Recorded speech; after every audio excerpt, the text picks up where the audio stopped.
Ernesto Alonso Pérez y esa es la actividad número 1 de la materia normatividad aduanera. Por lo tanto, mi docente es la maestra Surizaday Cruz Yain. Por lo tanto, es importante hacer o remarcar el contexto de esta actividad que está asociada directamente a los fundamentos del derecho aduanero. Para la actividad era importante contestar 3 preguntas principales, 4, de las cuales van a estar enfocadas directamente al marco normativo del derecho aduanero. Para empezar, es importante resaltar que el derecho aduanero emana del derecho público, es decir, los particulares no pueden hacer ninguna modificación a este tipo de derecho, ya que depende directamente de los poderes ejecutivos de la nación o de los poderes de la Unión de nuestro país. Adicional, la Constitución es en donde se establece la facultad privativa de la Federación, lo que mencionaba en el primer punto, y finalmente permite una organización y funcionamiento de la Administración Pública Federal. La primera pregunta refiere a ¿de qué tratan los artículos de la Constitución que dan fundamento a la operación aduanera? Primero es importante establecer que la pirámide kelsiana determina cuál es el nivel jerárquico en el marco jurídico de nuestro país. Como primer punto tenemos a las leyes locales, reglamentos, estatutos de nivel local, después las leyes federales, decretos y leyes de ámbito general y finalmente la propia Constitución. En una reforma en 2011 se establece que la Constitución política y los tratados internacionales, esto en su artículo primero constitucional, señala que cualquier tratado internacional que tenga relación con los derechos humanos fundamentales tendrá el mismo nivel jerárquico que la propia Constitución. Ahora bien, el órgano regulador o uno de los órganos reguladores que establecen las pautas para llevar a cabo un marco regulatorio en el derecho aduanero es el SAT. Este SAT es un órgano desconcentrado de la Secretaría de Hacienda y Crédito Público que tiene la responsabilidad de aplicar la legislación fiscal y aduanera. Como misión tiene administrar los procesos de recaudación de las contribuciones federales y de entrada, salida de mercancías del territorio nacional, además de controlar el riesgo y promover el cumplimiento correcto y voluntario de las obligaciones fiscales, mientras que la visión de este órgano o de este SAT es duplicar la eficiencia recaudatoria con una excelente del ciudadano. Cabe señalar que el poder legislativo de nuestro país es el que desempeña el propio Congreso de la Unión, en el cual se encuentran divididas 2 cámaras, la de diputados y la de senadores, encargados directamente de elaborar las leyes, discutir los problemas del país y por lo tanto vigilar qué acciones hacen los otros poderes que impactan directamente a nuestro marco regulatorio. Eso se encuentra establecido en el artículo 73 de la Constitución, las fracciones séptima, la 19 y la 29. El artículo 31, fracción cuarta, establece que como obligación de los mexicanos tenemos la de contribuir para los gastos públicos, así como de la Federación, como de los estados, la Ciudad de México y del municipio en que nosotros residemos, de la manera proporcional y equitativa en la que dispongan nuestras leyes. Por otra parte, el artículo 49 señala que el supremo poder de la Federación se divide para su ejercicio en el legislativo, ejecutivo y judicial. El artículo 73 establece qué facultades tiene el Congreso en relación al derecho aduanero. Unas de las fracciones que establecen estas facultades es la séptima, que señala que el Congreso puede imponer las contribuciones necesarias a cubrir en el presupuesto. Una fracción 29 establece las reglas que se deben ejecutarse en la ocupación y enajenación de terrenos baldíos y el precio de estos. Otra fracción establece que para las contribuciones el Congreso tendrá facultades sobre el comercio exterior. Y una fracción 30 establece que el Congreso podrá expedir la legislación única en materia procesal, civil y familiar, así como sobre extinción de dominio en los términos del artículo 22 de nuestra Constitución. El artículo 89 establece qué facultades y obligaciones de nuestro presidente tiene a su cargo. Cabe resaltar que la fracción 13 establece que el presidente podrá habilitar toda clase de puertos, establecer aduanas marítimas y fronterizas, así como designar su propia ubicación. El artículo 117 señala que los estados no pueden en ningún caso gravar el tránsito de personas o cosas que que atraviesen su territorio,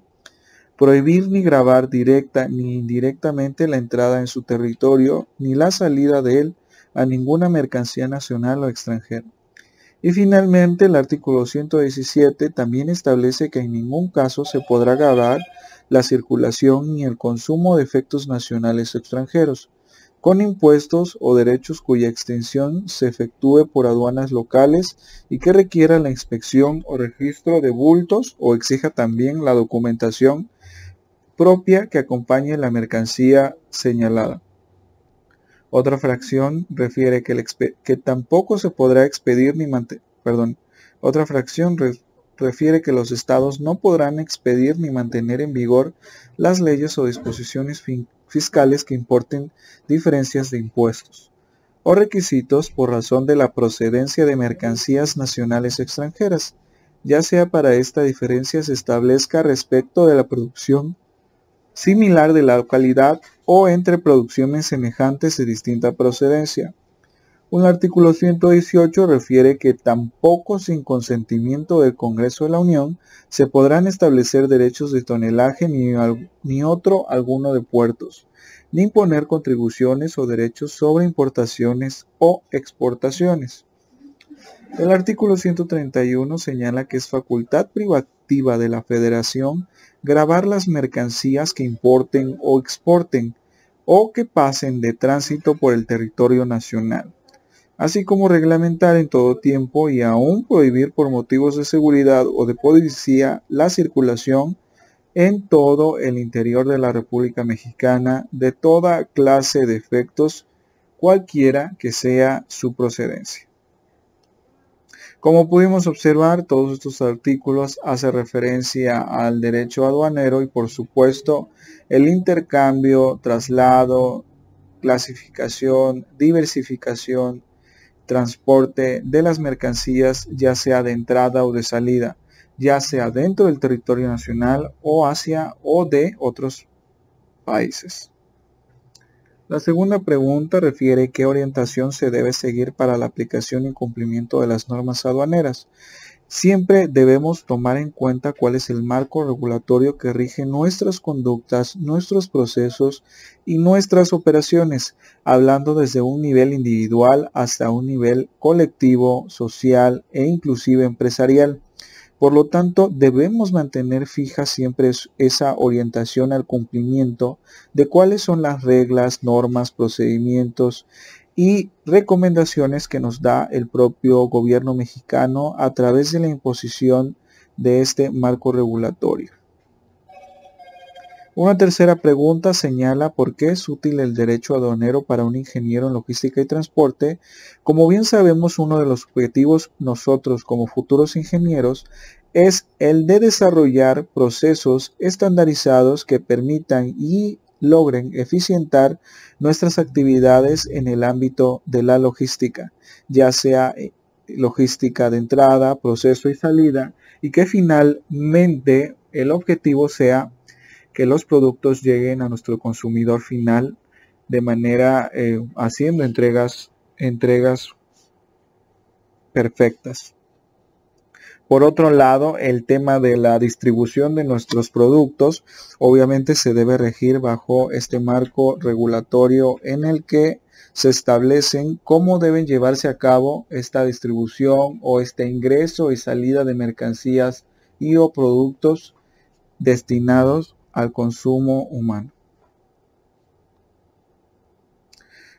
Uno de los comentarios que podría hacer también es que porque mediante el derecho aduanero se logra la importación y exportación de mercancías, además de que permite conocer la relación jurídica que se tiene entre las dependencias que intervienen en su regulación, y finalmente que mediante el derecho aduanero se logra una adecuada formación en las operaciones y servicios aduanales. Una cuarta y última pregunta señala que si considero que los artículos que soportan la operación aduanera requieren modificaciones y por qué. Realmente el marco regulatorio en tema aduanal considero que es muy completo. Adicional a ello, es importante también señalar que los compromisos pactados entre nuestro país y los Estados Unidos mexicanos y Canadá mediante el famoso TEMEC, que entró en vigor en el 2019, establece sin duda una de las pautas que debemos seguir en este acuerdo comercial representado por estos tres países, sobre todo en las ventas de productos nacionales al extranjero, que se logra esta intervención en estos países ya mencionados. Adicional, las nuevas reglas para el comercio exterior de Norteamérica otorgan una certeza jurídica a las empresas y a los gobiernos de la región, así como grandes facilidades fiscales en los flujos de mercancía. Es decir, nuestra normativa mexicana en temas asociados al derecho aduanero es completa e integral, pero se viene un reforzamiento completo, este golpe de timón a nuestro sistema jurídico en esta materia, que permite lograr una negociación colectiva entre estos tres países y finalmente una negociación, una alianza comercial